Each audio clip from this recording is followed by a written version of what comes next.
22 जनवरी से 2024 के चुनाव में राम की एंट्री होने वाली है, ऐसा कई लोग कहते हैं।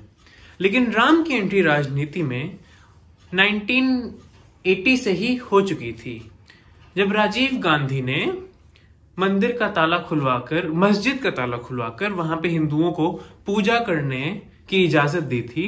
तभी से राम की एंट्री चुनाव में हो चुकी थी।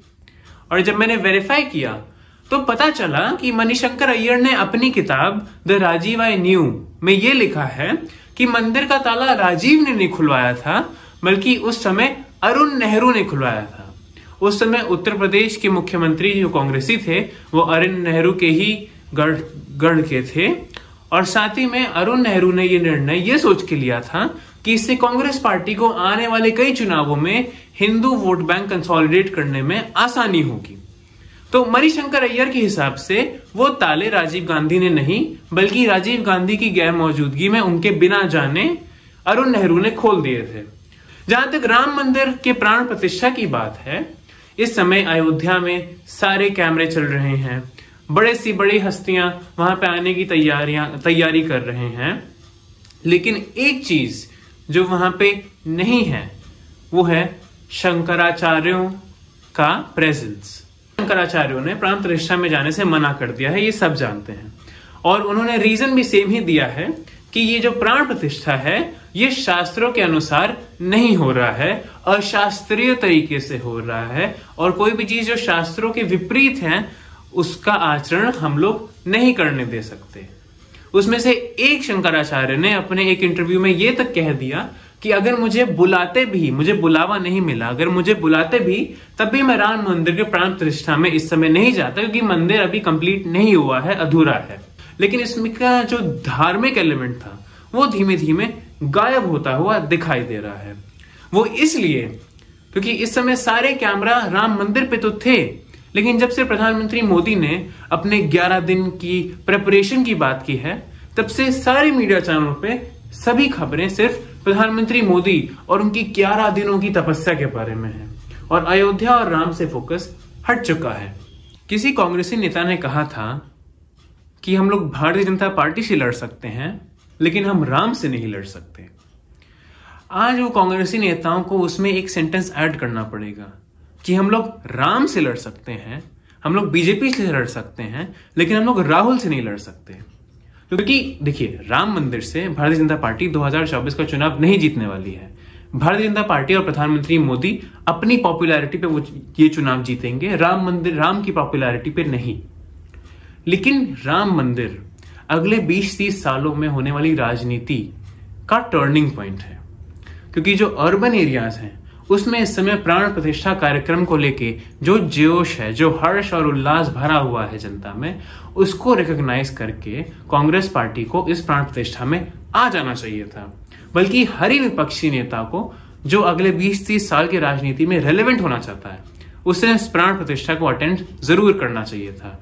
क्योंकि अर्बन एरिया में हम लोग एक स्वीप देख सकते हैं अपर मिडिल क्लास लोगों में, जो बहुत ही ज्यादा उत्सुक हैं राम मंदिर में जाने के लिए, प्राण प्रतिष्ठा कार्यक्रम के लिए और अयोध्या जाने के लिए। तो इस मूड को नहीं समझ पाना एक बहुत बड़ी गलती है जो विपक्षी पार्टियां कर रही हैं। अभी तक कांग्रेस खुद ही नहीं समझ पाई है कि उसे किस मुद्दे पर चुनाव लड़ना है। बेरोजगारी के मुद्दे पर, अडानी के मुद्दे पर, प्रधानमंत्री मोदी को अपोज करने के मुद्दे पर। मिलिंद देवरा ने महाराष्ट्र में कुछ समय पहले कांग्रेस पार्टी छोड़ दी सीट शेयरिंग को लेके। कुछ अन्य राज्यों में सीट शेयरिंग में दिक्कतें आ रही हैं, और अभी चुनाव आने ही वाला है। जहां तक भारतीय जनता पार्टी की बात है, वो आराम से राम मंदिर के प्राण प्रतिष्ठा में लगी हुई है। उन्हें जितना वोट मिलना था वो जानते हैं। उन्हें राम मंदिर पे खाली अर्बन एरियाज में वोट मिलेगा, रूरल एरियाज में, गांव के एरियाज में उन्हें उनकी लाभार्थी निधियों पे वोट मिलने वाला है बहुत अच्छे से। जहां तक राहुल गांधी की बात है, वो खुद ही नहीं समझ पा रहे हैं कि कांग्रेस में वो कौन सा एजेंडा चलाएं। एक तरफ राहुल गांधी कहते हैं कि अडानी अडानी अडानी अडानी ने देश को लूट लिया, अडानी को इतने सारे एयरपोर्ट मिल गए, ये गैर कानूनी है। दूसरी तरफ अभी के हुए विधानसभा चुनावों में जिस एक राज्य में कांग्रेस को जीत मिली, उस राज्य के मुख्यमंत्री अडानी के साथ MOU साइन करते हैं और बहुत खुशी खुशी उनसे मिलते हैं। इस पे जब कांग्रेस पार्टी की प्रेस कॉन्फ्रेंस में सवाल पूछा गया तो कांग्रेस नेताओं ने जवाब देने से मना कर दिया। या तो अडानी चोर हो सकता है या तो अडानी अच्छा हो सकता है, लेकिन अगर पार्टी का सबसे बड़ा नेता एक बिजनेसमैन को चोर बताए और दूसरा नेता जो अभी मुख्यमंत्री है कांग्रेस की तरफ से वो उसके साथ MOU साइन कर ले, तो फिर जो वोटर्स हैं वो कैसे समझेंगे कि कांग्रेस पार्टी अडानी मामले पर अडानी के खिलाफ है या अडानी के साथ है। क्या एक और यात्रा से वोट शेयर बढ़ जाएगा उन राज्यों में जहां पे कांग्रेस नेग्लिजिबल है, बिल्कुल नहीं है। जैसे पश्चिम बंगाल में 2021 के विधानसभा चुनावों में सिर्फ 2 ही लोग थे जो आपस में टक्कर ले रहे थे, एक तरफ प्रधानमंत्री मोदी और भारतीय जनता पार्टी और दूसरी तरफ ममता बनर्जी और तृणमूल कांग्रेस। इंडियन नेशनल कांग्रेस और CPM दोनों वाइप आउट हो गए थे चुनाव के दौरान। तो वहां पे कांग्रेस लोकसभा में भी बहुत कोई सीटें जीतती हैं तो बहुत कम सीटें जीतती हैं। मेन सीटों का बंटवारा वहां पे ममता बनर्जी और भारतीय जनता पार्टी के बीच में हुआ था 2019 में। जहां तक उत्तर प्रदेश की बात है, उत्तर प्रदेश में भी कांग्रेस विधानसभा से साफ हो गई थी 2022 के चुनावों में। सारे वोट समाजवादी पार्टी और भारतीय जनता पार्टी के बीच में बढ़ गए थे। जब चुनाव इतने नजदीक हैं तब इस यात्रा से वोट शेयर बढ़ना नामुमकिन है पूरी तरीके से, ऐसा हो ही नहीं सकता है। तो फिर राहुल गांधी यात्रा कर क्यों रहे हैं? हाँ, ये जरूर कहा जा सकता है कि राहुल गांधी ये मानते हैं कि इससे वोट शेयर बढ़ेगा, इसलिए वो उत्तर प्रदेश में अमेठी, रायबरेली ऐसी लोकसभा कॉन्स्टिट्यूएंसी से गुजर रहे हैं जहां पे सोनिया गांधी लड़ती हैं, जहां पे राहुल गांधी लड़ा करते थे।